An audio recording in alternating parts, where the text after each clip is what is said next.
अस्सलाम वालेकुम, welcome back to my YouTube channel. This is me consultant nutritionist Sana Bilal. आज की वीडियो है ब्रेस्ट मिल्क के हवाले से या ब्रेस्ट फीडिंग के हवाले से। ऐसी क्या वजूहात हैं, ऐसी क्या रीजंस हैं जिसकी वजह से ब्रेस्ट फीडिंग को इतना प्रमोट किया जाता है और फार्मूला मिल्क को हमेशा से अवॉइड करने के लिए कहा जाता है।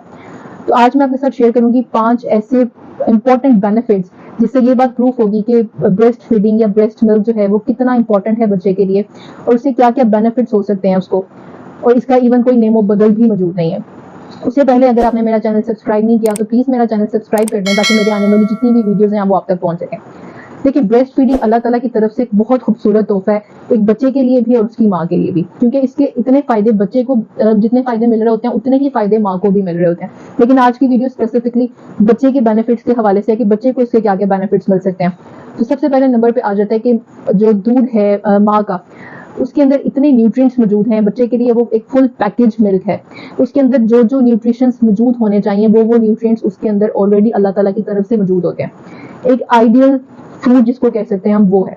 इसके अंदर बच्चे की रिक्वायरमेंट के हिसाब से हर न्यूट्रिएंट पाया जाता है, स्पेशली जो फर्स्ट मंथ्स होते हैं बच्चे की बर्थ के बाद। उसके अंदर जब बच्चा पैदा होता है तो उसका जो इम्यूनिटी होती है वो बिल्कुल लो होती है और उसका जो स्टमक होता है वो बहुत कमजोर होता है, डाइजेस्टिव ट्रैक उसका बहुत ज्यादा वीक होता है। तो जो स्टार्टिंग में जो मिल्क होता है जो मदर से उसको मिल रहा होता है उसको हम कहते हैं क्लोस्ट्रम। उसके अंदर प्रोटीन का लेवल बहुत ज्यादा होता है, शुगर का लेवल जो है वो काफी कम होता है, और बच्चे की जो स्टार्टिंग में रिक्वायरमेंट होती है वो यही होती है। माँ का दूध इस तरह से बच्चे के लिए बहुत ज्यादा बेनिफिशियल है कि माँ का दूध वक्त के साथ साथ तब्दील हो रहा होता है, बच्चे की रिक्वायरमेंट के अकॉर्डिंग वो चेंज हो रहा होता है। एक एग्जांपल तो मैंने आपको उसकी क्लोस्ट्रम की दी, दूसरी एग्जांपल ये कि जैसे जैसे बच्चा बड़ा होता जाता है उसकी रिक्वायरमेंट बढ़ती जाती है। जैसे उसकी रिक्वायरमेंट बढ़ती जाती है उस तरह से जो मदर फीड होती है वो भी उस तरीके से इंक्रीज कर रही होती है, जो कि बच्चे के लिए काफी होता है, इनफ होता है 6 मंथ्स तक की एज में। इसीलिए बच्चे को माँ के दूध के अलावा कोई और चीज रिकमेंड नहीं की जाती।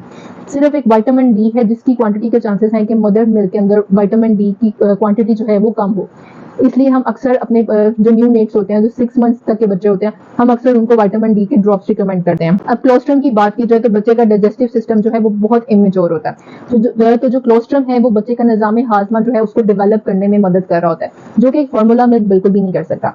दूसरे नंबर पे आ जाती है एंटीबॉडीज। एंटीबॉडीज की बात की जाए तो ब्रेस्ट मिल्क के अंदर एंटीबॉडीज की क्वांटिटी बहुत अच्छी मौजूद होती है, जो कि एक फार्मूला मिल्क में बिल्कुल भी नहीं होती।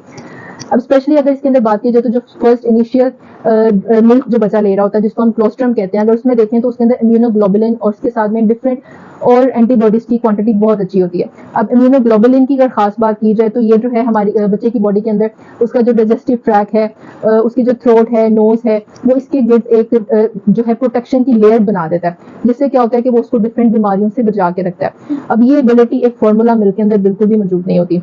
अब एक रिसर्च भी देखी गई जिसमें देखा गया कि जो फार्मूला मिल्क पर डिपेंड कर रहे होते हैं बच्चे, उनके अंदर डायरिया के, वॉमिटिंग के, कोल्ड कफ, इस तरह की डिजीजेस के चांसेस ज्यादा होते हैं एज कंपैरेटिवली टू ऐसे बच्चे जो मदर फीड के ऊपर डिपेंड कर रहे होते हैं। तीसरे नंबर पे आ जाता है कि ये बच्चे के अंदर से डिफरेंट डिजीजेस के चांसेस कम कर रहा होता है। अब जिस तरह की इसमें कौन सी डिजीजेस आ जाती हैं, अगर उसकी बात की जाए तो इसको ईयर इन्फेक्शन से बचाता है, जैसे कि थ्रोट का मसला हो गया, कोल्ड कफ हो गया, साइनसिस वगैरह के मसले अक्सर बच्चों में हो जाते हैं, उससे प्रोटेक्शन प्रोवाइड करता है। इसी तरह रेस्पिरेटरी ट्रैक्ट, उससे रिलेटेड जो मसले होते हैं, सांस के मसले बच्चों में अक्सर हो जाते हैं, इससे प्रोटेक्शन प्रोवाइड करता है। फिर कोल्ड इन्फेक्शन के बहुत सारे चांसेस होते हैं बच्चों में, खांसी, नजला, जुकाम, इस तरह की चीजें बहुत ज्यादा होती हैं, कान का दर्द, इसमें इन्फेक्शन हो जाते हैं अक्सर बच्चों को, इस तरह के इशू से बचाती है। गट के इन्फेक्शन से बचाती है, इंटेस्टाइनल इश्यूज डैमेज हो जाते हैं अक्सर बच्चों के, पखाने के अंदर खून आना शुरू हो जाता है, इस तरह के मसलों से आपको बचा के रखता है। फिर साथ ही साथ एक सिंड्रोम बहुत ज्यादा बच्चों के अंदर पाया जाता है जिसमें बच्चा जो है वो पैदा होते ही उसकी सडन डेथ होने के चांसेस होते हैं, जिसको सडन इन्फेंट डेथ सिंड्रोम भी कहते हैं।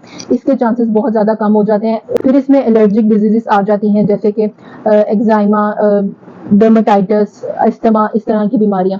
फिर ये आपको बोवल डिजीज से भी बचाता है, जैसे कि क्रोन डिजीज हो गई, अल्सरेटिव कोलाइटिस हो गया, उससे बचाती है। जो नालियों में जख्म हो जाते हैं वो नहीं होने देता। फिर ये आपको लॉन्ग टर्म डिजीजेस से भी बचा के रखता है, जैसे कि टाइप 1, टाइप 2 डायबिटीज होगी, चाइल्डहुड ल्यूकीमिया हो गया, वो भी इसके अंदर इंक्लूड है। फोर्थ नंबर पे आ जाता है कि ये आपके बच्चे के आइडल वेट को मेंटेन रखने में हेल्प करता है। अब इसमें क्या होता है कि एक तो ये जैसे मैंने पहले बताया कि ये आपकी गट हेल्थ को जो है वो अच्छा करता है। आपकी गट हेल्थ अच्छी होगी तो उसमें अच्छे बैक्टीरियाज मौजूद होंगे, तो जब उसमें अच्छे बैक्टीरियाज मौजूद होंगे वो आपकी बॉडी के अंदर फैट को स्टोर नहीं होने देगा। जिसकी वजह से बच्चा जो है वो आइडल वेट पे रहता है, वो उसके अंदर ओबेसिटी के चांसेस जो हैं वो कम होते हैं। रिसर्च से ये बात भी साबित हुई है कि जो बच्चे मदर मिल्क पे डिपेंड कर रहे होते हैं या ब्रेस्ट फीड पे डिपेंड कर रहे होते हैं, उनके अंदर ओबेसिटी के चांसेस बहुत कम होते हैं एज कंपेरेटिवली टू उन बच्चों के जो बच्चे फार्मूला डाइट पर डिपेंड कर रहे होते हैं। तो इसी तरह से इसके अंदर एक हार्मोन पाया जाता है जिसको कहते हैं लेप्टिन। अब लेप्टिन जो है ये आपकी अंदर से एक तो फैट को स्टोर नहीं होने देता, तो दूसरा ये आपकी जो भूख वगैरह होती है उसको भी रेगुलेट कर रहा होता है। लास्ट पॉइंट आ जाता है इसमें कि जो बच्चे मदर मिल्क पर डिपेंड कर रहे होते हैं या ब्रेस्ट फीड पर डिपेंड कर रहे होते हैं, they are more smarter than उन बच्चों के जो फॉर्मूला मिल्क पर डिपेंड कर रहे होते हैं। काफी स्टडीज हो चुकी हैं इसके ऊपर ऑलरेडी, और से ये बात साबित हुई है, प्रूव हुई है कि जो बच्चे मदर मिल्क ले रहे होते हैं या ब्रेस्ट फीड पर डिपेंड कर रहे होते हैं वो बच्चे ज्यादा हेल्दी भी होते हैं, ज्यादा स्मार्ट होते हैं, ज्यादा अच्छी उनकी मेंटल ग्रोथ हो रही होती है, और जो उनकी ग्रेड्स जो हैं वो भी एज कंपेरेटिवली टू जो फॉर्मूला डाइट पर डिपेंड कर रहे होते हैं उनकी निस्बत उनकी ग्रेड्स भी ज्यादा अच्छे आ रहे होते हैं। किसी भी तरह की कोई क्वेरी हो तो आप लोग मुझे व्हाट्सएप भी कर सकते हैं। Thank you for watching. Allah Hafiz.